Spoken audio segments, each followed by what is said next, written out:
말씀의 제목은 건강한 가정입니다. 세상에서 가장 오래된 공동체를 말하라고 한다면 당연히 대부분의 사람들이 가정이다라고 대답을 할 것입니다. 가정은 그 어떤 부족이나 국가들보다도 더 오래된, 그야말로 인류 최초의 공동체라고 할 수 있을 것입니다. 그리고 그 인류 최초의 가정을 이룬 사람들이 바로 아담과 하와입니다. 이 두 사람을 부부로 짝지어 주신 분이 창조주 하나님이십니다. 하나님께서 부부가 되게 하셨고 축복을 많이 받으며 최초의 가정이 탄생했습니다. 하지만 오랜 세월을 지나오면서 그 가정이 많은 변화를 겪게 됩니다. 예전 그 농경사회에만 해도 대부분의 가정들이 대가족이었습니다. 그리고 그 대가족이 보편적인 가정의 형태였습니다. 3대에서 많으면 4대까지 그렇게 한 집에 함께 모여 살면서 서로 이해하고 배려하면서 그렇게 협력하며 살았습니다. 그러던 것이 산업화가 이루어지면서 또 많은 사람들이 직장을 따라 일터를 따라 도시로 이주하게 되고, 그러면서 자연스럽게 그렇게 함께 모여 살던 대가족들이 핵가족으로 바뀌게 되었습니다. 지금은 어떤가요? 대부분의 젊은이들이 결혼을 기피합니다. 출산을 기피합니다. 아까 잠깐 어떤 기사를 봤더니요, 지금 출산율이 0.75%인가요? 그게 얼마나 무서운 숫자인지 예를 들어서 설명을 해주더라고요. 100명의 여성이 있다고 할 때 0.75, 그죠? 75%죠. 그렇게 하면 자녀가 75명이 생긴다는 거죠. 그런데 그 한 대 더 내려가면 어떻게 될까요? 그 75명에 또 0.75를 곱해야 할까요? 아니죠. 그 75명 중에는 아들도 있죠. 그럼 그만큼 여성의 숫자가 줄어드는 겁니다. 그러니까 한 세대 반, 두 세대만 거쳤는데도 거의 인구가 4분의 1도 안 되는 인구만 남게 되는 겁니다. 그렇게 가정들이 핵가족화가 되고요, 점차 1인 가구화 그렇게 되어가고 있습니다. 지금 우리가 살고 있는 이 시대를 글로벌 시대, 세계화 시대 이렇게 말합니다. 많은 것들이 변했습니다. 그런 사회 전반적인 모든 것들이 많이 변해가면서 우리의 직업이나 생활 방식들도 점차 변화되었습니다. 그에 따른 가정들의 모습도 큰 변화에 직면해 있다는 겁니다. 그 전에 먼저 가정의 역할을 한번 살펴보겠습니다. 정상적인 가정은 여러 가족 구성원이 함께 생활하고 그렇게 서로 상호작용하는 장소입니다. 그렇기 때문에 중요한 역할들을 많이 수행하는데요, 여러 가지 측면에서 다양하게 나타난다고 합니다. 먼저는 쉼과 안정감을 제공합니다. 밖에서 일하면서 받고 온 그런 일상의 스트레스와 압박, 거기서 벗어날 수 있게 만들어주고요, 집에서 쉴 수 있게 만들어주고 마음이 안정되도록 하는 역할을 합니다. 휴식과 재충전을 할 수 있는 장소죠. 또 가정은 애정과 연결이 장소입니다.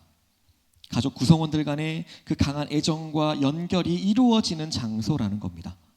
서로를 지지하고 이해하고 그렇게 한 가정이라는, 같은 가족이라는 강한 유대감을 형성할 수 있게 해준다는 겁니다. 또 이어서 교육과 성장이 이루어지는 공동체입니다. 자녀들이 첫 번째 교육의 장소로 만나는 것이 가정입니다. 각 구성원의 성장과 발전을 지원하는 역할을 합니다. 그 가정에서 도덕적인 가치관, 그리고 도덕적인 가르침들, 그리고 지금 사회 문화에 대한 전승 등이 이루어지게 됩니다. 또 가정은 사회와 교류하는 장소가 됩니다. 사회를 살아갈 수 있는 가장 기초를 제공하고요, 가정에서 사회를 살아갈 수 있는 기술들을 습득하고요, 다양한 경험들을 통해서 사회와 교류를 할 수 있도록 하는 첫걸음이 됩니다. 또 우리는 가정을 통해서 경제적인 지원을 받을 수 있습니다. 경제적으로도 중요한 역할을 하는데요. 함께 경제적인 부담을 지고 가지고 있는 자원들을 관리하고 그렇게 가정의 안정성을 유지해 나갑니다.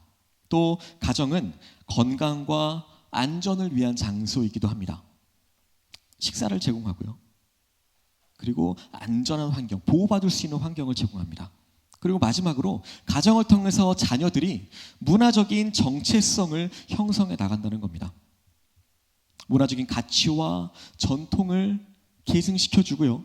자신들의 정체성, 내가 누구인가라는 것을 형성하도록 하는 역할을 가정에서 한다는 것입니다.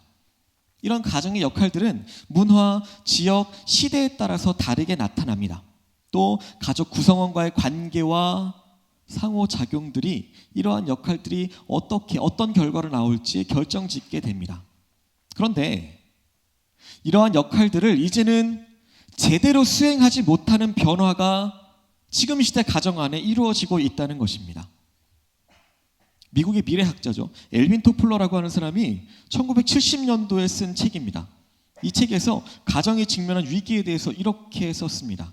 가정은 사회의 거대한 충격 흡수기라고 일컬어지고 있는데 세상과의 싸움에서 상처를 입고 피로에 지친 사람들이 돌아오는 장소요. 변화무쌍한 환경에서 유일한 안식처이기도 하다. 초산업화 혁명이 진행됨에 따라 이런 충격 흡수기 자체도 충격에 휘말리게 될 것으로 보인다라고 말했습니다. 집에 돌아와서 하루 동안 쌓였던 그 스트레스와 압박과 그 힘듦과 그런 많은 것들을 가족 간의 격려와 애정을 통해서 해소하고 새로운 힘이 공급되는 그런 곳을 가정이라고 할 때에 가정을 충격 흡수기다라고 표현한 것은 굉장히 적절해 보입니다. 그런데 이런 가정이 더 큰 위기 상황에 빠지게 되면 충격 흡수기로서의 역할도 제대로 못하게 될 것이다 라는 것입니다. 지금 우리의 가정이 그러한 역할을 해주지 못한다면 우리의 삶이 어떻게 변할까요? 우리가 얼마나 힘들어질까요? 가정이 제 기능을 하지 못한다면 내가 돈을 얼마나 많이 벌건 그것이 무슨 소용이 있을까요? 과연 그것이 행복할까요? 이런 점에서 우리가 가정을 건강하게 지켜나가는 것이야말로 오늘 우리가 관심을 가지고 노력해야 할 숙제이다라는 생각을 해봅니다. 그러면 우리 가정을 어떻게 건강한 가정으로 만들어갈 수 있을까요? 먼저는 온 가족이 하나님을 섬길 때 그때 우리의 가정이 건강한 가정이 될 수 있는 것입니다. 건강한 가정은 가족 간의 갈등을 해소할 수 있어야 합니다. 부부 간의 갈등, 또 부모와 자녀 간의 갈등, 그런 갈등들이 생겼을 때 그것을 얼마나 원만하게 해결하느냐, 이것이 굉장히 중요하다는 것입니다. 긁어부스럼이라는 속담이 있죠. 그 갈등을 잘못 다루다 보면 오히려 더 큰 어려움을 불러일으킬 수 있습니다. 하지만 온 가족이 하나님을 잘 섬기면 이런 갈등의 문제를 해결하는 것이 그렇게 어렵지 않다는 것입니다. 왜요? 그 가정이 신앙으로 하나가 되었기 때문입니다.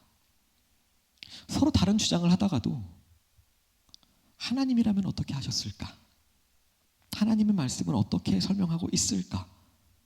이것을 함께 살펴본다면 자신의 생각을 내려놓게 되고요. 온 가족이 같은 생각을 받아들이게 된다는 것입니다. 뿐만 아니라 온 가족이 하나님을 믿는다면 서로의 잘못을 더 잘 이해할 수 있을 것이고요. 상대방을 더 잘 용서하는 마음을 갖게 된다는 것입니다. 그래서 작은 갈등이라도 더 쉽게 해결하고 그 안에 화목과 화해를 이루게 된다는 것입니다. 누군가를 미워하는 마음을 품고 있으면 신앙적인 양심, 그 양심 때문에 우리가 더 심적인 고통을 당하게 되고요. 우리의 기도의 문이 막힐 것입니다. 회개할 수밖에 없습니다. 에베소서 4장 26절 27절에 보시면 분을 내어도 죄를 짓지 말며 해가 지도록 분을 품지 말고 마귀에게 틈을 주지 말라라고 말씀하셨습니다. 가족 간의 다툼이 생겨도 누구보다 더 빠르게 원만하게 화해를 하게 된다는 것입니다. 또 믿음의 가정. 믿음의 가정이라면 뭐가 제일 좋을까요? 서로를 위해서 기도해 줄 수 있다는 것입니다.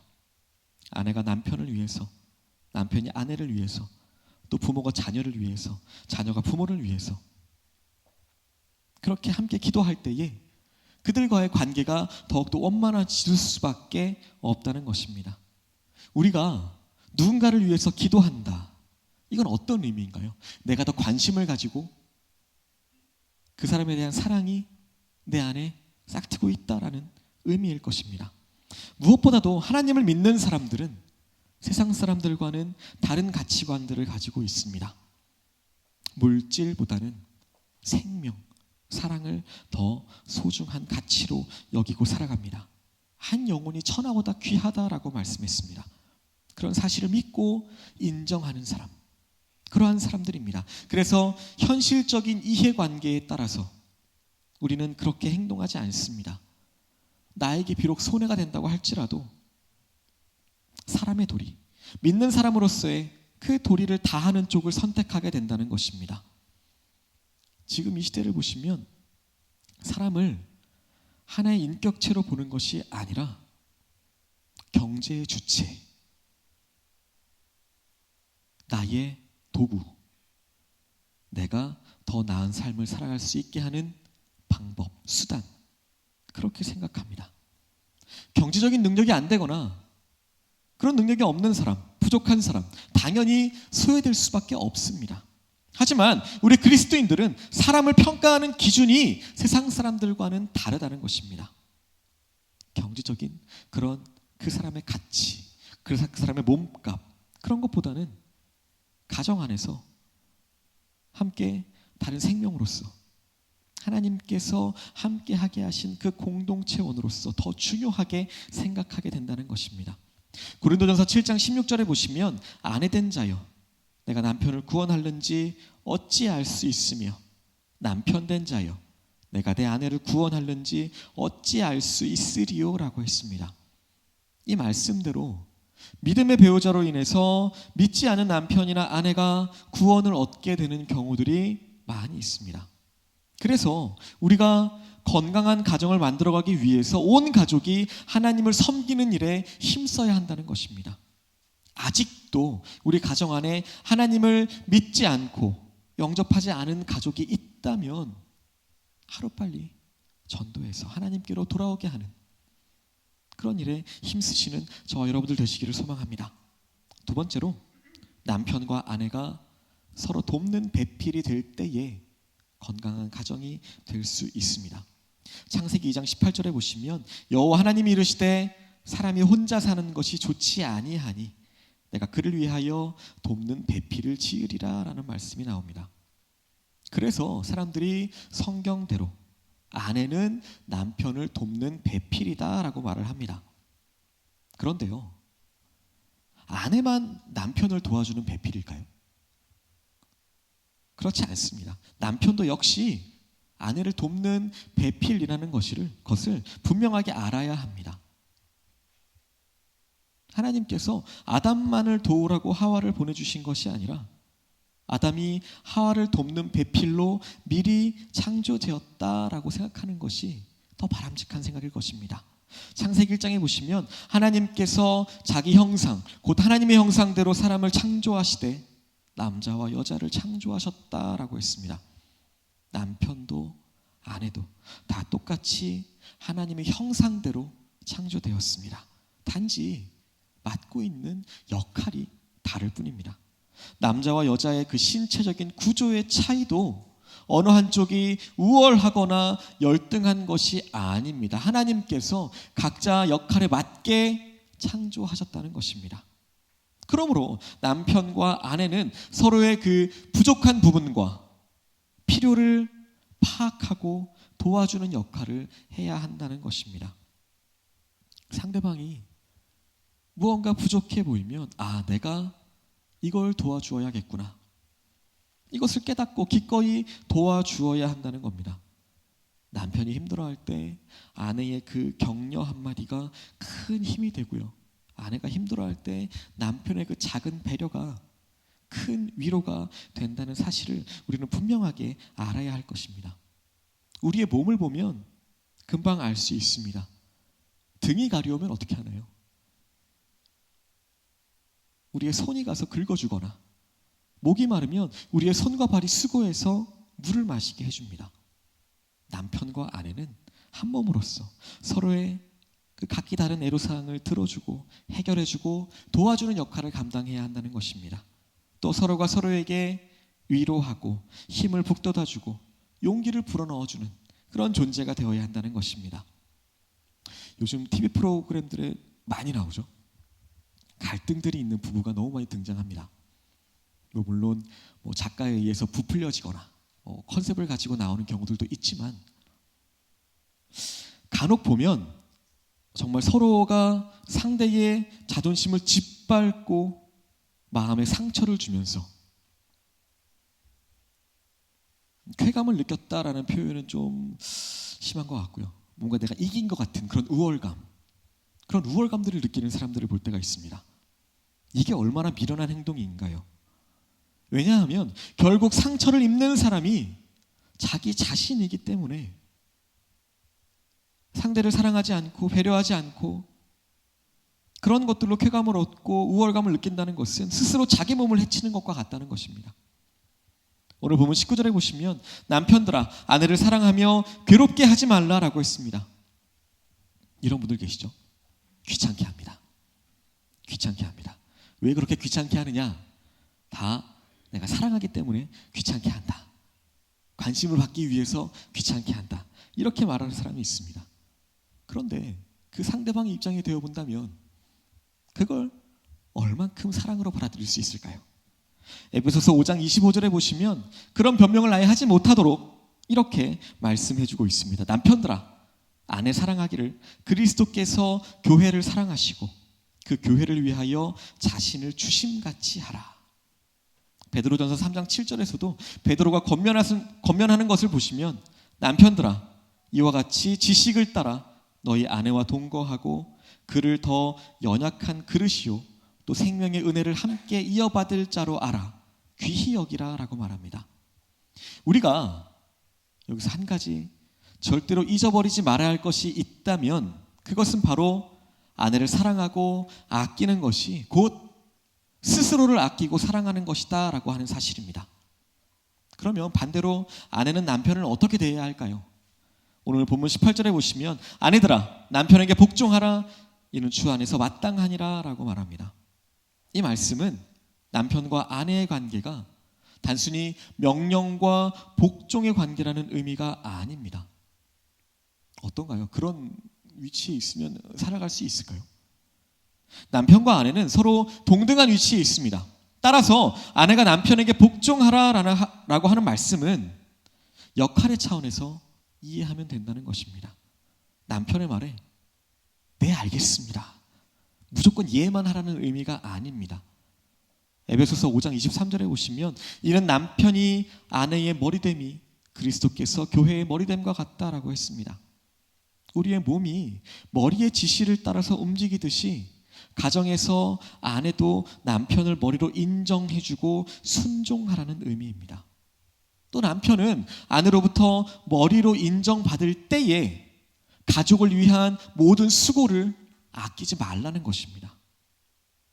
부부는 무슨 일이 되었든지 서로 함께 의논해야 하고 함께 결정해야 합니다. 남편이라고 해서 일방적으로 결정을 내리고 무조건 따라와라, 무조건 복종해라 이런 것이 아니라 단지 서로 의논한 후에 최종적인 결정은 남편이 하게끔 그렇게 가장의 역할을 세워주는 것이 중요하다는 것입니다. 이것이 바로 아내가 남편을 머리로 인정해주고 복종하는 것입니다. 이처럼 남편과 아내가 각자의 역할을 잘 감당하고 서로 돕는 배필이 될 때에 그 가정이 행복을 함께 만들어가는 그런 건강한 가정이 될 수 있다는 것입니다. 세 번째로 부모 공경을 잘 할 때에 건강한 가정이 될 수 있습니다. 가정은 남편과 아내가 가장 기본적인 구성원입니다. 하지만 특별한 경우가 아니라면 세월이 지나면서 자연스럽게 부모와 자녀들로 구성이 됩니다. 성경은 자녀들을 가리켜서 하나님의 선물이다라고 표현하고 있습니다. 시편 127편 3절과 5절입니다. 보라, 자식들은 여호와의 기업이요 태의 열매는 그의 상급이로다. 이것이 그의 화살통에 가득한 자는 복되도다라고 말합니다. 어린 자녀들은 부모들의 돌봄이 절실합니다. 또한 그것이 절대적입니다. 그렇기 때문에 부모 공경을 굳이 강조할 필요가 없습니다. 또 대체로 어린 자녀들은 부모 공경을 오히려 잘합니다. 이런 점에서 볼 때에 부모를 공경해라 라고 하는 그 의무는 어린 아이들보다는 장성한 자녀들에게 해당하는 부분이라고 할 수 있을 겁니다. 부모 공경, 이것은 우리 인류의 보편적인 윤리 규범입니다. 어느 나라, 어느 민족이 되었든 부모 공경을 강조하고 권장합니다. 세상 어디에서도 부모 공경하지 말아라, 이 부모 공경을 금하는 법은 존재하지 않습니다.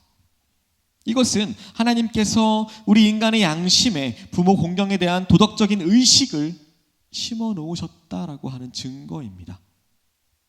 또 아예 이 부모 공경을 십계명에 기록해 놓으셨습니다. 그리고 우리에게 명령하셨습니다. 출애굽기 20장 12절에 보시면 내 부모를 공경하라, 그리하면 내 하나님 여호와가 내게 준 땅에서 내 생명이 길리라 라고 했습니다. 이 계명을 지키지 않으면 결국 우리가 하나님께 죄를 범하는 것이다 라는 겁니다. 잘 아시다시피 십계명은 두 부분으로 나뉩니다. 처음 4개의 계명은 하나님을 섬기는 것에 관련된 내용들이고요. 나머지 6계명은 이웃을 위해서 우리가 실천해야 하는 그런 계명들입니다. 그런데 이웃에 대한 계명들 중에서 가장 먼저 나오는 것, 그것이 바로 부모 공경입니다. 따라서 나를 낳아주신 부모님을 무시하고 돌보지 않는 사람은 인륜에 대한 그 첫 번째로 중요한 계명을 어긴 것입니다. 그렇기 때문에 그 뒤에 나오는 나머지 계명들을 잘 지킨다고 하더라도 그 진정성을 인정받을 수 없다는 것입니다. 전도를 하다 보면 이런 사람들 있죠. 나는 그 사람 때문에 교회 가고 싶지 않습니다. 이런 말을 하는 사람들이 있습니다. 이처럼 먼저 믿는 성도들의 그 말 한마디, 또 행동 하나가 믿지 않은 사람들에게 끼치는 그 영향이 너무나도 크다는 것입니다. 만약에 먼저 신앙생활을 하는 우리가 부모 공경을 잘하고 그 형제들 간의 우애가 좋다면 믿지 않는 사람들이 우리들에 대해서, 또 더 나아가서 기독교에 대해서 부정적인 인상을 받을 일이 있을까요? 긍정적인 인상, 그런 것들로 갔기 때문에 우리가 전도하는 것이 훨씬 더 쉬워질 수 있다는 것입니다. 더군다나 하나님께서는 부모 공경을 잘하는 이들에게 복을 약속해 주셨습니다. 신명기 5장 16절에 보시면 너는 내 하나님 여호와께서 명령한 대로 내 부모를 공경하라. 그리하면 내 하나님 여호와가 내게 준 땅에서 내 생명이 길고 복을 누리리라 라고 말씀하셨습니다. 살인하지 말아라. 그럼 내가 너에게 복을 줄 것이다. 이렇게 말씀하시지 않았습니다. 간음하지 말아라. 그러면 내가 너에게 복을 줄 것이다. 이런 말씀도 하지 않았습니다. 도둑질하지 말아라.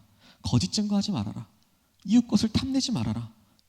뒤에 나오는 다른 계명들도 마찬가지입니다. 오직 이 부모 공경에 대해서만 하나님께서 풍성한 복을 약속해 주셨습니다. 내 하나님 여호와가 내게 준 땅에서 내 생명이 길고 복을 누리리라. 기업을 차지하게 되고 오랫동안 살면서 복을 마음껏 누리게 해주신다고 하는 말씀입니다. 우리가 이런 복을 누리기를 원하신다면 부모님에 대한 마음이, 부모님에 대한 사랑이, 부모를 공경하고자 하는 그 마음이 더 강해지고 더 커져야 할 것입니다. 그러면 우리가 이 부모 공경을 어떻게 해야 할까요? 오늘 본문 20절에 보시면 자녀들아 모든 일에 부모에게 순종하라. 이는 주 안에서 기쁘게 하는 것이니라 라고 말합니다. 부모에게 순종하는 것이 효도의 가장 기본이라는 것입니다. 순종하는 것이 부모의 마음을 가장 기쁘시게 해드리는 것입니다. 순종해라. 이것은 부모님의 말씀이 옳은 것이건 그른 것이건 무조건 네 하고 따라가는 것이 아니라 부모를 존경하라는 것입니다. 부모는 자녀를 낳아주신 것만으로도 자녀들에게 공경을 받을 자격이 충분합니다. 그런 경우들이 있죠. 잘 사는 자녀들이 있는데도 부모를 돌아보지 않습니다.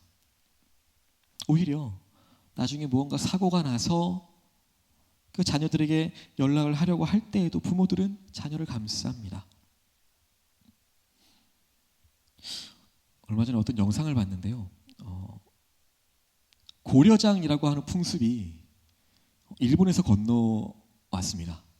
고려 시대 때부터 있던 우리나라 고유의 풍습이 아니고요. 일본에서 있었던 풍습인데 우리나라 그 문화, 민족을 비하하기 위해서 마치 우리나라 역사인 것처럼 들여온 것이 바로 고려장입니다. 어떤 일본 그 옛날 영화에서 그 당시에 힘들게 살아가던 그 일본 사람들의 모습을 보여주면서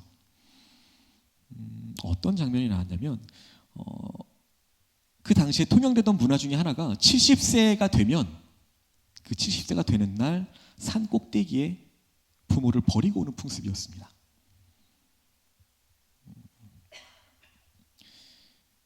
장남이 지게를 메고 그 위에 어머니를 앉게 해서 올라갑니다. 눈이 막 내리는 산 꼭대기까지 올라갔는데요. 주변에는 온갖 그 뼈들이 막 흩어져 있고요. 그 어머니는 내려서 조심히 내려가라 라고 말합니다.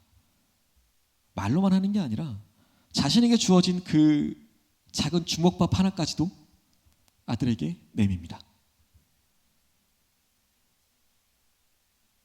장남은, 그 아들은 울면서 그 산을 내려옵니다.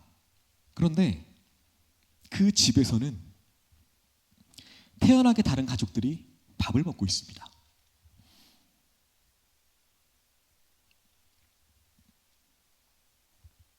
인륜을 저버리는 악행,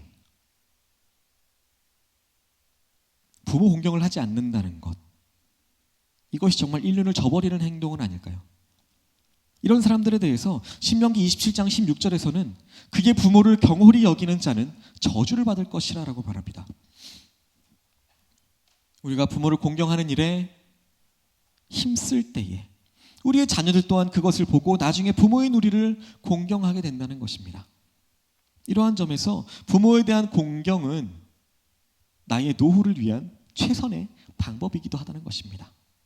그리고 우리는 내 부모가 아니어도 나이가 드신 분들을 항상 공경해야 합니다. 레위기 19장 32절에 보시면 너는 샌머리 앞에서 일어서고 노인의 얼굴을 공경하며 내 하나님을 경외하라. 나는 여호와이니라 라고 말합니다. 저출산 이래서 그런지 자녀들에게는 한없이 관대합니다. 왕자나 공주처럼 떠받들며 살아갑니다. 그런데 반대로 어르신들에게는 한없이 차갑습니다. 지금 시대를 위해서 애쓰고 수고하신 그 어르신들이 더 대우를 받는 사회, 그런 사회가 더 바른, 더 제대로 된 사회는 아닐까요? 가정의 달에만, 어버이날에만 그렇게 부모 공경을 하는 것이 아니라 우리는 평상시에도 부모 또 어르신들에 대한 공경을 힘써야 한다는 것입니다. 오늘 말씀처럼 부모 공경, 이것을 잘 실천하셔서 더 건강한 가정을 만들고 더 나아가서 땅에서도 잘 되고 장수하는 축복을 누리시는 저와 여러분들 되시길 소망합니다. 네 번째로, 자녀들을 바르게 양육할 때에 우리의 가정이 건강한 가정이 될 수 있습니다.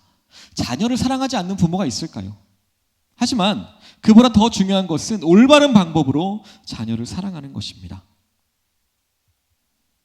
입시다, 대학이다, 시험이다 이렇게 하면서 어떨 때 보면 아이들이 정말 너무 혹사당하는 것 같이 느껴질 때가 있습니다.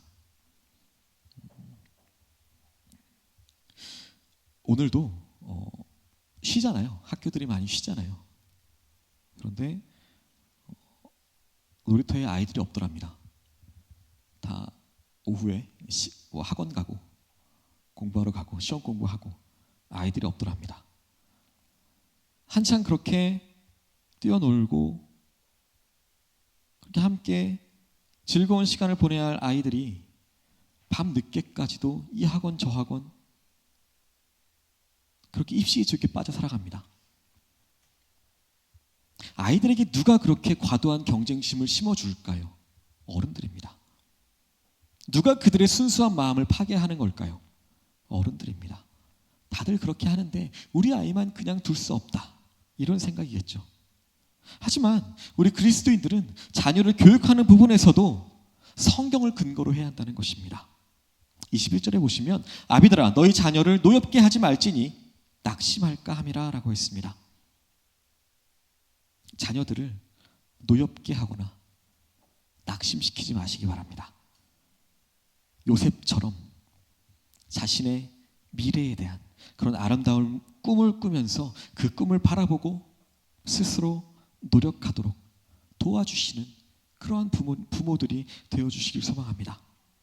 다니엘과 세 친구들처럼 어렸을 때부터 하나님에 대한 바른 신앙, 올바른 신앙을 가지도록 가르쳐 주시기를 소망합니다. 우리 아이들이 성공과 출세를 위해서 사나요? 아닙니다. 이 사회를 유익하게 만들고 하나님의 나라를 위해서 쓰임받는 그릇들이 되게 양육해야 합니다. 우리의 자녀들이 믿음 안에서 바르게 성장해 갈 때에 우리의 가정을 건강한 가정으로 지켜나갈 수 있는 것입니다. 결론입니다. 지금은 너무나도 많은 가정들이 위기의 상황에 놓여 있습니다.